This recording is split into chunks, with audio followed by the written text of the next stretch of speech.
good people? Welcome to the Evolving Education Project podcast, hosted by me, Dr. Tiffany M, Nyachae, and friends, where we center the educational joys, passions, interests, and inquiries of people of color.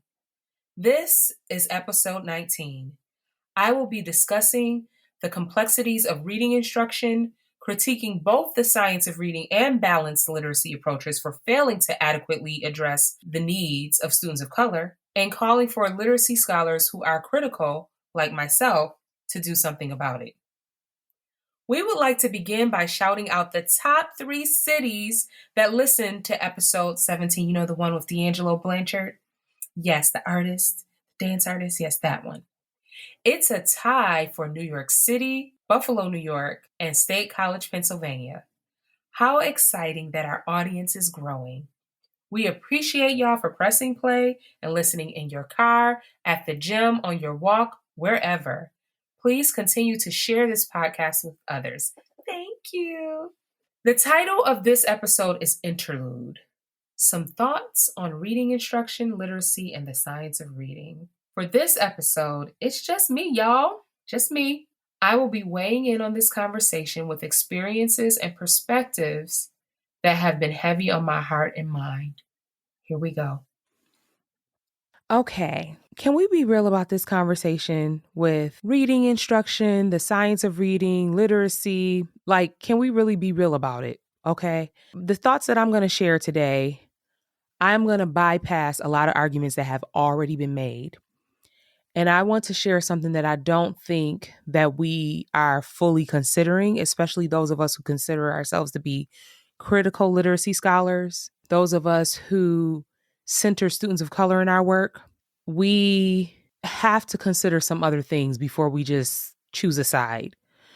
The other important thing that I want to say is that I'm not going to talk about how there's some things I'm not going to talk about because people have already written tons of think pieces about it. You can find it on blogs. You can find it in a lot of places about the science, critiquing the science of reading. You can find information about how the whiteness of the word science, how certain particular knowledges of particular communities are pushed out through the word science, and how the science of reading really doesn't include literacy research, and how just because they take that word science, they now own science and is somehow more right because it is science, because they did these controlled experiments, that's somehow more valuable research than other forms of research. Folks have already made these arguments, and I think those arguments are important. I think that we need to also consider some other things. And I want us to be real about some things too, about our work in schools, what we've seen, those of us who have been in classrooms, those of us who are currently in classrooms, those who have worked with students who may need extra support in reading. All of those people have a perspective, and I want us to be honest about our perspectives and what informs our perspectives in our research and who we work with in our research. So the first thing that I want to start off and say is that the needs of students of color have never been centered in any of these so-called reading wars. So you want to take it back, whole language versus phonics. Now we got structured literacy or science of reading versus balanced literacy. They haven't centered students of color. And we have to remember that. And I find myself sometimes having conversations with people that are like, they're just like, I hate science of reading and science of reading is so bad. And I'm not saying I'm a proponent of it completely, but let me just clarify myself. And when like the angst and the anger, and it can almost sound like y'all are on the same side. Like, okay, yes, there's some narrowness in the science of reading. There's this, that, and the other. I can get with you on that. But when I really listen a little closer, they're not really centering students of color. They're not speaking from a place of understanding what literacy and learning how to read and the right to learn how to read has meant to communities of color. They're not including the perspectives of scholars of color, of teachers of color, of communities of color on how to teach kids how to read.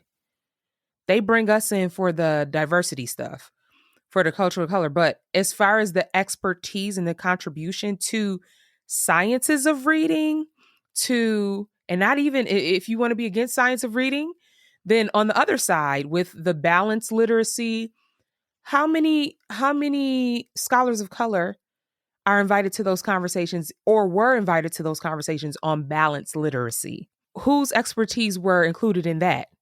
Whose expertise is included in the science of reading discussion? So I've never felt like the expertise of scholars of color, of teachers of color, of students of color, or the needs and the concerns of students of color have been centered in either side of the debates. So it's difficult for me when I'm having these conversations with folks who I think on the surface, we're speaking the same language. We're talking the same. We do literacy. And the more you talk to them, it's like, oh, we're not talking about the urgency with which I'm thinking about children learning to read, children of color, Black and brown kids learning to read. When we see what the data says, when we see our own experiences working in schools, that's not the urgency you talking about. You talking about this, it's just different. It's just a different fight. It's a different fight. It's a different fight. And so I want to talk about this, and I want to make sure that we're considering a lot of different perspectives and experiences when we enter these conversations. And after we get done with all the intellectual work that's very important and breaking down words and what words means and histories and all of that, that is all very important. Tons of scholars have already done that. What are we doing for kids in classrooms?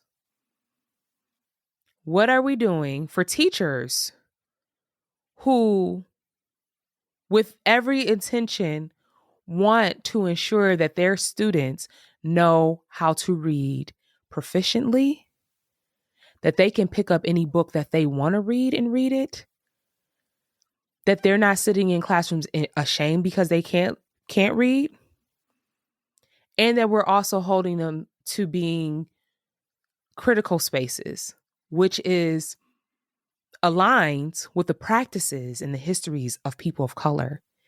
It has always been about more than just learning how to read words for us. But it's not just about learning how to read words and do all this flowery stuff and you not making a change in the world. It is about our material realities. It is literacy connected to changing our lives and making it better for our communities.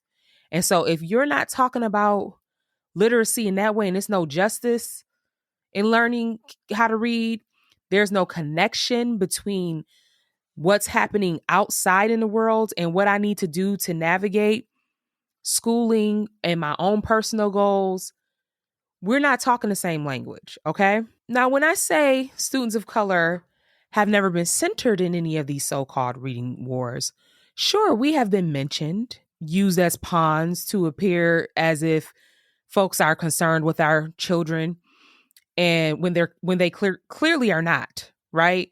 So science of reading, at the end of everything you hear, they'll talk about all of the things that what's wrong with schools and what teachers weren't doing. And this is an injustice. This is an injustice to this group and this group. And then they tack on at the end, students of color and English language learners, and we got to do better. Like all of us are just tacked on at the end, right? This reading crisis matters and is characterized as a crisis because today there are so many white children from various socioeconomic backgrounds who are also finding themselves unable to read and who may be having to supplement the reading instruction they receive in schools in order to learn to read. And as we can see, as what always happens, when it's a white problem, then it's everybody's problem. But if it wasn't a white problem, right, would we see these if white children were also affected by this, would we see these drastic changes, right? Would we see this? I'm going to start off by speaking to parents, caregivers, advocates, teachers of students of color. I want you to be very wary of jumping on either side of the current reading debates. I really do. I want you to be wary of that. I promised y'all that we were going to be real. So I want to start off by saying I have seen Black teachers, Black parents support the science of reading. It sounds good to them. It sounds good to them. If you want to see, again, if you want to look up all the critiques of science of reading, you can look it up. It's everywhere. And I want to say that I understand why it's attractive to them. I understand why it is attractive to many families and teachers of color. And so I'm going to set the scene. This is what I have seen during my 7 years as a classroom teacher in a K-8 school building that did reading and writing workshop. Like that was the reading program. And in my work in out of school spaces with students who were labeled as or considered to be quote unquote struggling readers. What it's, how do I say this? I'm trying to like be very nuanced because it's nuanced. It's not the way the media is presenting it either, where it was just like everybody was just telling kids to guess and read words. I wouldn't say that. Okay. But I will say that what I saw where I was at in the school that I was at that followed reading and writing workshop was if you were a student who was moving right along and you were moving right along with the reading and writing and you were moving along pace, you were fine. Reading and writing workshop was fine for you, right? Everybody, you can read other places, you can hear other places about how there's a certain percentage of kids who just pick up reading. They just pick it up. It's like air and they just pick it up and they just do it and they love it and they get it and it clicks. And then there's the other percentage of students who they don't pick it up like that. It's not a natural thing for them. It's not something that just comes. They have to work at it. They have to be explicitly taught, right? If you were those students who didn't catch on to what the teacher was giving like right away, no matter what she was getting, like it was tough. Reading and writing workshop was tough. It was like swim or drown. It was. Now, does that mean it wasn't always like that? It wasn't always like that. It really depended on the teacher's knowledge and teacher's expertise. So there were some class. So what they're saying about how like nobody was teaching explicit phonics. No one was teaching explicit. Teachers weren't teaching explicit. Teachers were just teaching kids how to guess words. I wouldn't say that was like 100% of the time. What I will say is that there were teachers who had that background. Either they had been teaching long enough where they learned how to do explicit phonics instruction. They were trained as literacy clinicians or literacy specialists, and they invested in their own learning, and they were able to weave that in to make sure, along with everything else, that they were still teaching explicit phonics. If you knew how to do that, then your students probably were fine, right? It wasn't like this mass, or at least when they got you, we don't know what happened the next year, right? But if you were a teacher who you did not learn that, right? You weren't explicitly taught that, or you're new and you're learning it, and you weren't really teaching, or you were learning the other approach that has been critiqued that people feel did not really teach kids how to read, you struggled. And there were some times when you would listen in on people's mini lessons and it seemed like they were picking a lesson out of the sky. We have to be real about it. I think we over romanticize things. I think there's some classrooms where it was really organized and people, if you really knew what you were doing, you could make a reading workshop work for you. But if you didn't, it really sounded like people were picking lessons out of the sky and just doing things, right? Not doing things. I don't want to say doing things, but like not logical. I don't want to say logical, but you know what I mean? Like where it's like, I understand how reading works. I understand reading development. I understand phonics. I understand comprehension. I understand how children learn how to read and how to get kids, along with getting students to fall in love with reading. I understand all of it, right? There was a difference. And I think sometimes we have this over romanticizing of it because we don't want to do science of reading, which I get it. Nobody wants to, like, that's not real reading either, just having kids do like phonics all day. That is not the only part of reading. Explicit phonics instruction is not, in and of itself, is not what reading is. It's more than that. And we know that. However, if you are not engaging in explicit phonics instruction along with everything else, it will be to a huge detriment to students. And that's just the truth. And you just got to be real about it. And if we want something else, then we have to create something else. We have to create a way, we have to create approaches that include explicit instruction, that teach teachers how to progress in word, teaching students word patterns, and what do you do next? So after I do onset and rhymes, like, what do I do next? And then what do I do? And what, like, we have to have them ready, and everything else, right? Everything else that makes a good reader. We have to remember all of that. And so I would like us to tell the full story and be real. And I want you to be honest about when was the last. First of all, I would love for those of us who are, if you are a literacy researcher, if you are a teacher, what is your literacy story? What is your literacy story? What is your coming to read, learning how to read story? What is your identity? Because just like we would want, if a white person was talking about students of color, and we would be like, you need to deal with your race and you need to talk about it. If you come from a place of privilege in terms of reading, you need to be honest about that. You need to think about that. You need to reflect on that, because it affects the way we tell these stories. It affects the way we even understand what criticality is. Because to me, we could preach social justice all day. We can preach criticality all day. If at the end, our babies can't read, our babies can't do math, they're not doing science, we're not doing social justice. We're contributing to the problem. Some of y'all may not like me for saying that, but I'm going to say it. Because I just feel like it's all of these arguments and debates and debates and debates. And I just want to know, when was the last time you were in a school? I really do. When was the last time you were in a school? And when you were in classrooms, what type of school did you work at? What was your, I said this already, what was your experience as a reader? Like, were you the kid that nobody had to teach you how to read? You picked it up and you was in the corner and you was snuggled up with books and blah, blah, blah, blah, and you were good and you moved along and you needed more and more and more. Now, research around those kids that were not challenged, that did not see themselves in books, and that was their hindrance to reading because the books weren't interesting. That is very important research. I'm not saying that that's not important research. Or those of you who do work with gifted children and all that. But what I'm saying is, be honest about that's your experience. Be honest if those are the kids that you work with when you do literacy research, because that is a different experience.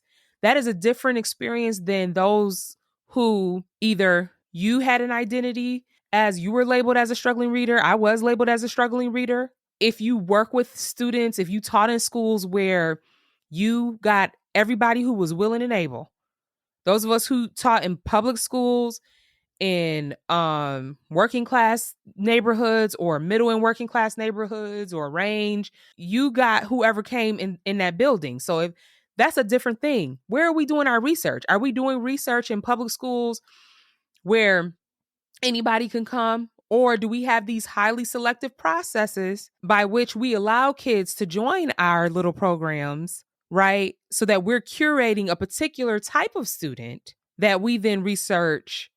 And then we write these beautiful articles, sometimes books, but articles or practitioner pieces saying all this beautiful work we did, when we're not working with the same kids. We're not doing what teachers have to do, especially teachers in public schools, right? They don't get to like pick out who they want to teach that year often. They don't get to, say, have them, oh, you want to be in my class? Well, you got to do this sample. You got to read this and then do a little show me that you're interested in this. And then you got to come in and all that. That's not what real teachers get. So how are we writing to them, telling them what they need to do with Black kids? And we're not working with all different types of Black kids.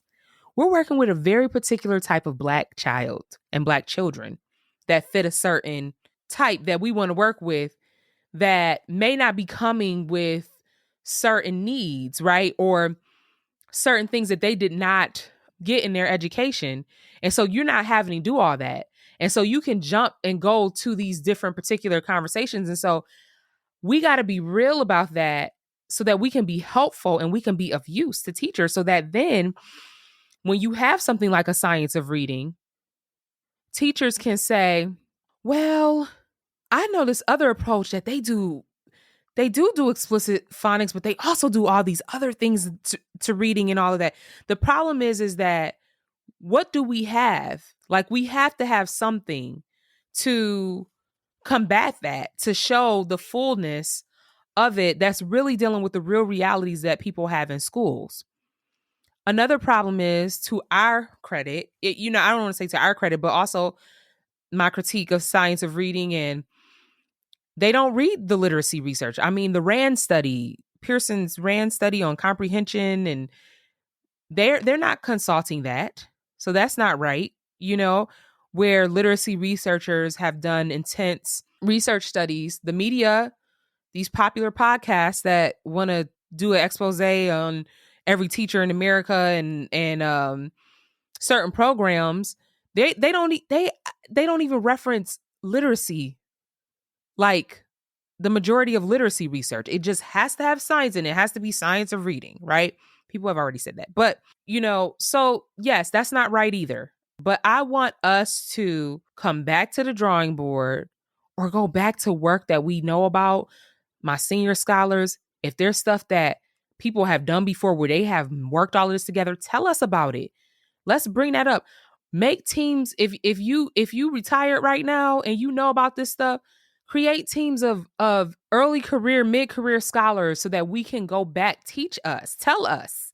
I would love to go through an archive of, somebody do this research study, please do it, of Black and brown teachers, veteran teachers. And I want to know, how did they teach kids how to read?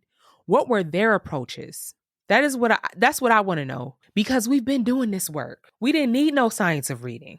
I'm going to say that again. We didn't need the science of reading. We understood the importance of explicit instruction.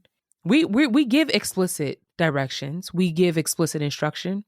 And we also understood the other parts. But nobody asks us our expertise. Nobody includes us in those conversations. And when y'all do invite scholars of color to participate in reading instruction, you often invite people that are not reading researchers. No shade to anybody. But talking about racism and schooling as a racist system is not the same thing as being a reading researcher. Like, your research is on reading. And there's too many folks out here. And it don't have to be me. So don't think I'm trying to do a plug for myself. I got about 15 people I can name that is, more senior than me, that should be invited to those conversations, and they're not invited to those conversations. And I don't understand that. Are you just looking for the most famous Black or brown scholar you can find that said something about racism being bad? Do your work, do your homework. Like, I think also those, like, do your homework and research, and invite people to these conversations that do that research. I talk about racism in school and all that, but should somebody on doing something on science invite me to talk about science teaching and racism? No, because I'm not a science scholar. I'm not. So I shouldn't be invited to those conversations, right? Just because I can talk about racism generally. And I'm not trying to make literacy this narrow thing. I'm not. But I'm saying that we need to honor the expertise of folks who have been doing this work for a long time, teaching kids how to read. And I know learning how to read is just one aspect of literacy, but it's an important one. And we can't skip over it just because we want to get to the fun part, or we want to get to the criticality, and we want to do it all goes hand in hand. And I want us critical literacy scholars to get on our jobs and have something to offer that makes sense to teachers, that puts all of these pieces together for them in terms of skills, so that, and all the other parts too. But I mean, like, when I talk to teachers, when I work with teachers, pre-service teachers, some of them are lost. Like, they really just want to know, like, how do I teach this, right? And how do I combine all of this? When I got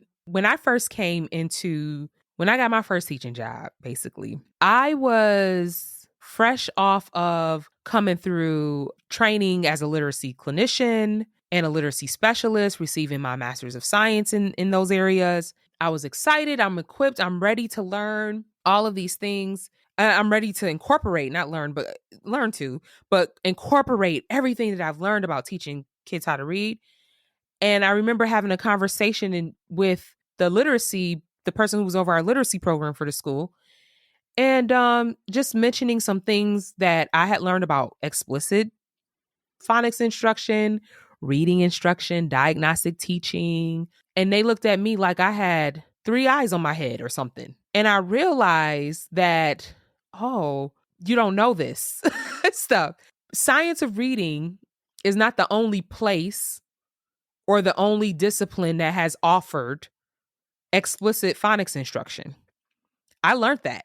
I learned that in my master's of science education. My master's of science, not master's of science education, my master's of science and literacy. I learned all of that. It just wasn't science of reading. They don't own explicit phonics instruction. That's not the only place you can learn how to do that. But when I started working at a workshop school, it was very clear that there wasn't, by the people who were running that, it was not the expertise in reading instruction, phonics, phonological development. It wasn't like they didn't have that. And I think we need to be honest about that so that we can move forward, so that we have something to speak. We have something to offer to speak to science of reading instead of just arguing about stuff. Like, we have to give teachers something. We have to be real about what's happening in schools. So even though there were teachers like who were even within reading and writing reading workshop, I want to be very clear, because I will say that the writing workshop was awesome. The writing workshop is awesome and phenomenal. It's the reading. And I think we don't celebrate the writing workshop enough. And when you are getting into these debates with people about science of reading, be clear. Are you talking about writing workshop that was so phenomenal, or are you talking about reading workshop? What grade did you teach? Okay? Because sometimes you weren't teaching the grades where you were teaching explicit phonics instruction. So it might have been great for you. Let's think about all of that. Let's be truthful about all that. And let's think about all that when we are defending certain things. Okay? Because for me, reading workshop and writing workshop are get two different ratings for me. Okay? And so let's be clear about that. So even if you're a teacher who you know how to do explicit phonics instruction, you thrive in teaching reading workshop, like your kids are good because you know how to weave in explicit phonics instruction and do read alouds and make sure they're comprehending text and they're falling in love with text and they're reading real and authentic literature, right? This is also where it gets tricky, because when you sign up for these reading programs, they often want total fidelity. Even if your experience and expertise and what your students need is something different, what your community needs is something different, what your school community, the demographics of the students, they still want almost complete and total fidelity to their program. Now, to be fair, teachers do and did have some curricular and instructional freedom in the workshop approach. And I think that's what we liked about it. I think that's what a lot of teachers liked about it. It wasn't a scripted program. Okay? It was not a scripted program. You don't need a scripted program for teachers to teach well. You need to support teacher learning. You need to support teacher practice for them to teach well. We all need support. I needed support. I knew a lot of stuff, but I needed support. Everybody needs support. So even though workshop wasn't a scripted program, some of the old school approaches, at least when I was a teacher, right, were frowned upon and discouraged. You would see some of those old school teachers, a lot of older, where I worked at, it was a lot of older veteran Black teachers. I'm not gonna say a lot, it was a few because it wasn't that many at the school, but the ones that I knew who you would hear murmurings like, if you want your kid to do okay, put them in this class. You know who knew the sham of the reading workshop and where it lacked? You know who knew that years before all of this expose? Black teachers. Where I worked at, it was the older Black teachers who had been around they was like, And I remember, I won't say her name, but if she listening, I'm shouting you out because you told me to. I remember they said they noticed like certain schools in the suburbs would do the writing workshop, but they weren't doing a reading workshop. They weren't doing a reading workshop. They were doing a writing workshop. They knew. Can we be real? I'm just like, can we be real?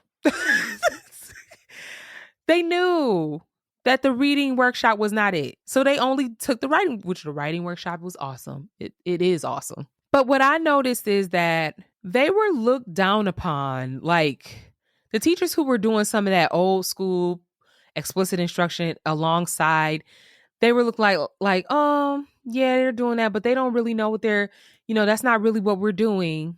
Like for me, I'd never seen the teachers of color. Well, the school that I was at was Black teachers. I never saw the expertise and practices of the Black teachers and the wonderful work they were doing with students be valued or positioned as highly as what these other folks were bringing into the school. Were they respected? Yes. They were respected. We could, as Black teachers, we were good at keeping the kids under control, keeping the kids, in line. We didn't have any behavior stuff in our class like that, and kids respected us, and that's good. But like, as far as being respected as having expertise and having something that is showing success, no. And I think that's important to say because I remember, I don't know how to say this exactly, and I don't know if I don't think my colleagues meant it this way. I think that's the power of whiteness and white supremacy and feeling like you don't even believe, you can't even consider a possibility that what these Black teachers are doing with students, not the relationships. We love relationships, but they'll give us that, relationships and all that and the fun stuff. And that's important too. But I'm talking about knowing how to teach. I'm talking about expertise. It couldn't be that we had that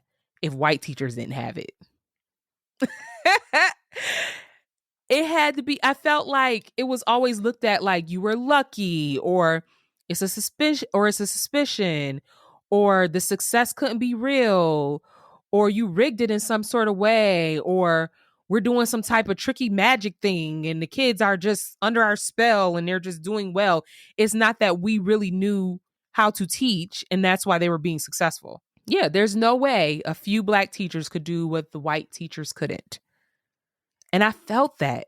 Wasn't said, but I felt it. I remember one summer I taught literacy for summer school with some 7th graders, and I was using what they gave me with this reading workshop, and I was working with the students, and I had students who, the students I were working with, and this was as a classroom teacher. So this isn't my other work that I did after teaching in the classroom. I was a classroom teacher.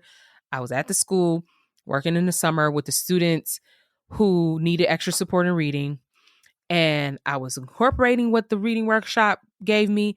I was trying to pull in my stuff that I learned as a literacy clinician, and I was mixing this all together. And the students were making progress. And when I reported the progress to the like curriculum people or whatever, and they were like, yeah, no, their reading levels aren't improving. They're not. Like just flat, like it's just impossible that you could be getting their reading levels to improve. Like it's not. And I just could not, I'm telling you, if I had the experience and knowledge that I have now, and I had an understanding of critical race theory and white supremacy the way I do now, I would have been a mess. The Lord knew not to let me know all that stuff when I was a classroom teacher, because I probably wouldn't have had no job. I didn't understand it, but I was just like, so it's impossible that I could have supported them to, or do you just not believe in the kids? It's not even about me. You just don't believe these kids can do it. Because that's the thing about writing workshop that I want us to be real about. Critical scholars. We not all we not like super pro science of reading, but I want you to be real about reading workshop and writing workshop a bit was really the responsibility of your learning was on the shoulders of the kid, like really on the child. And if you didn't rise to the occasion, something was wrong with you. Something was wrong with the child. And I'm not talking about behavior. I'm talking about we this is what we got for you. You don't get it. Keep reading your independent books until you figure it out and get hired. That's how it felt. That is exactly what it felt like. And that's what it looked like. And you could see the desperation. I looked in my students' eyes. I could see the desperation. I could see the like, I'm working hard, and I'm still not, like, I'm doing what you said, and I'm still not getting it. Can we be real about that? The other thing I want to say very clearly, I'm gonna go back to what I started off with a little bit about how students of color, teachers of color, our needs, our expertise, our knowledges, our communities have never been centered, have not been prioritized on either side of the reading debates. I commend all of my critical folks out there who were teachers, who are not professors, who are still teachers, who you take a reading and writing program and what they give you, and you make it critical, and you add social justice, and you add ethnic studies, and you make it culturally relevant, responsive, sustaining, and it's just so dope. And sometimes because we do all of that work and we do it so well, we do it so seamlessly, we do it like artists. We just so freaking dope that we just do that. That sometimes we think that the thing is critical. Sometimes we think the thing is filled with social justice, and it's not. You did that, boo. You added critical literacy. You made it critical. But reading and writing workshop of itself, how we know it, the person that came, it wasn't social justice, criticality, ethnic studies, culturally relevant, responsive. That was an add-on. That was if your context needed that. That was something your school had to be. That's not what it was. That's something you did as a teacher to make it that way. It's something you could take it or leave it. Just like with the book banning situation. And it's your choice if you want to, you can opt out of diverse text. So you can have a Scholastic Books Fair, but you can opt out. I have to find out where they are with that. They're still saying that. I really don't know, but I remember that. That's how, with this reading and writing workshops, that's how the criticality, the social justice, the ethnic studies, the culturally relevant, responsive, and sustaining, that's how it was. It wasn't a core part of it. So don't make it out to be something that you made it to be, because that's what we do. We know how to take what you give us and make it into what our kids need. That's what we do. Know the difference between that. But be clear. Be very clear. Reading and Writing Workshop was created for rich little white kids who would learn to read in school or through other resources. Remember that. Also, when we're reporting about good, because this is what I see too in the non-science of reading folks, like, and I need to stop calling all of these people critical literacy scholars, because some of these people they're not on the science of reading side, they on the other side, they on the balanced literacy approach, but they're not critical. All of us that's on the balance, if you on the balanced literacy side, y'all, they all not critical and they all not thinking about us. But when you say reading and writing workshop worked for your school and it was great, or balanced literacy worked, or all this stuff, and I'm not against balanced literacy, I just want you to hear me out here. I need you to give me some more data. I need you to, do you have data on how many families supplemented the reading instruction? And don't assume if you worked in a working class or a school that with a lot of families experiencing poverty, that they didn't sacrifice or use their village or extended family to pay and supplement. We need to be also collecting that data before we say what works in schools and what doesn't. We need to collect data on how many how many families are supplementing our literacy instruction? And where are they going? And is it effective? And supplementing can look a lot of different ways. A lot of different ways. Before we just say, like, this was so great. I do not want us to be in la la land about the state of things, about what it was, because if we in la la land about and we're over romanticize what it was before we got science of reading everywhere, then we don't get to critique science of reading if you're not going to be real about what it was. And what are we going to do? How are we going to be real about what the situation was? And what are we going to do to make it better? Not just to prove a point. Like, who is thinking about the children? Because I hear a lot of noise. I hear a lot of arguing. I hear a lot of pontificating. I hear a lot of this, that, and the other. What are we doing for children in classrooms and teachers who got these kids showing up every day that they got to support? What are we doing for them?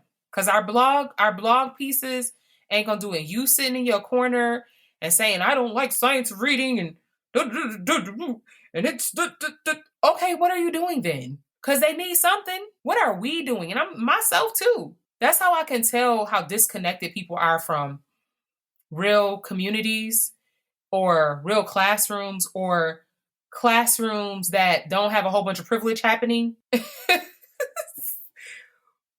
Because it's not urgent enough for you. You're not speaking about the issue from a place of materiality. Black people have fought long and hard for the right to learn how to read and the right to read. People of color who have immigrated or they immigrate to this country work hard to learn to read in English, sometimes at the expense of their own language. We don't have time to play with this. It's too much on the line for us.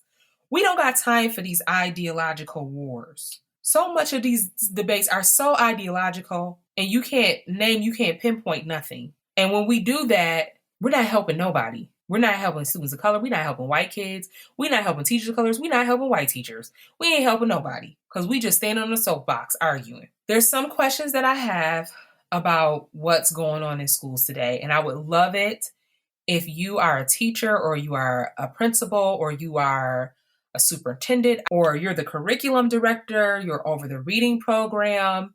I would love for this conversation to continue. Can you let me know? Because I don't want to speak to what is not happening. So I have heard that people are getting concerned because it's going to, with the science of reading coming in so strongly and heavily across states, that it's going too far the other way where it's like only phonics instruction. And so we're hearing that in news stories. We're hearing that. So hopefully we pull it back a little bit so that we're not only doing phonics, because that's not the only part of reading.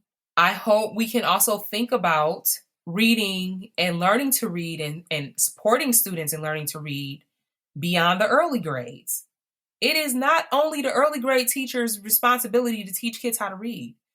You're always learning how to read. I'm always learning how to read. I'm still learning how to read for different purposes, different types of text. It's not something that you do in the early grades and it's over. You're always learning how to read. And it's all of our responsibility, not just the people in the early grades. And I would like there to be concern for beyond the early grades. Questions I have about what's happening in schools today that I don't know. Are y'all reading aloud to kids at all? Like, I wonder with this science of reading push, like, are you reading aloud to children, young children at all? Is there time in the day for that? Are children writing at all?